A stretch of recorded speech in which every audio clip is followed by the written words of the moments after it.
અંબાજી જતા પદયાત્રીઓ માટે ઠેર ઠેર સેવા કેન્દ્રો શરૂ કરાયા છે। ત્યારે અરવલ્લીએ આરટીઓ કર્મચારીઓ દ્વારા ચા નાસ્તાની સાથે સાથે અકસ્માતો નિવારવા ટ્રાફિક જાગૃતિના કાર્યક્રમો યોજાયા। જિલ્લા કલેક્ટરે વાહનોને રિફ્લેક્ટર લગાવી પદયાત્રીઓને રેડિયમવાળા જેકેટ અપાયા। રિપોર્ટર જીતી ભાટિયા, અરવલ્લી।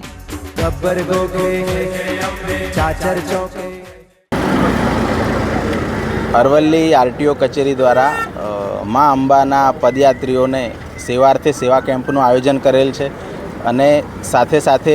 મા અંબાના પદયાત્રીઓને યાત્રાળુઓને માર્ગ સલામતી પણ સુનિશ્ચિત થાય, કોઈ અકસ્માત ના નડે તે માટે તેમના વાહનોને, રથ વગેરેને રેડિયમ રિફ્લેક્ટર લગાવવામાં આવે છે। સાથે સાથે તેઓને પહેરવા માટે રાત્રિના સમયે રેડિયમ રિફ્લેક્ટરવાળા જેકેટ પણ વિતરણ કરવામાં આવેલ છે, જેથી કરીને મા અંબાના યાત્રાળુઓને સેવાનું પણ કામગીરી સાથે સાથે માર્ગ સલામતી પણ સુનિશ્ચિત થાય અને કોઈ અકસ્માત ન થાય તેની પણ કામગીરી અરવલ્લી આરટીઓ કચેરી દ્વારા કરવામાં આવે છે। આજરોજ આ સંદર્ભે જિલ્લાના માન્ય કલેક્ટર સાહેબ પણ ઉપસ્થિત રહેલ હતા અને તેઓના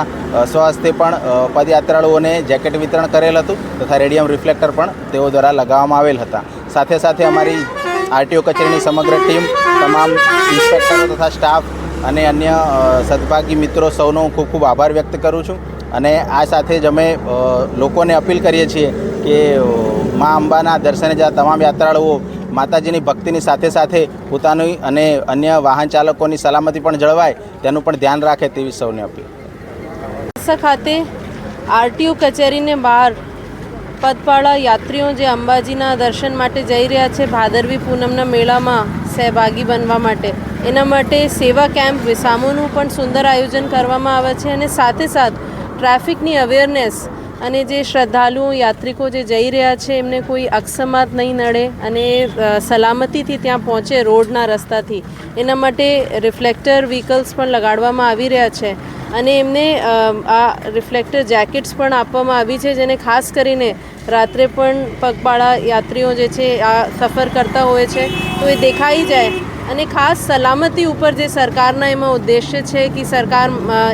એમની જે શ્રદ્ધા સાથે સાથે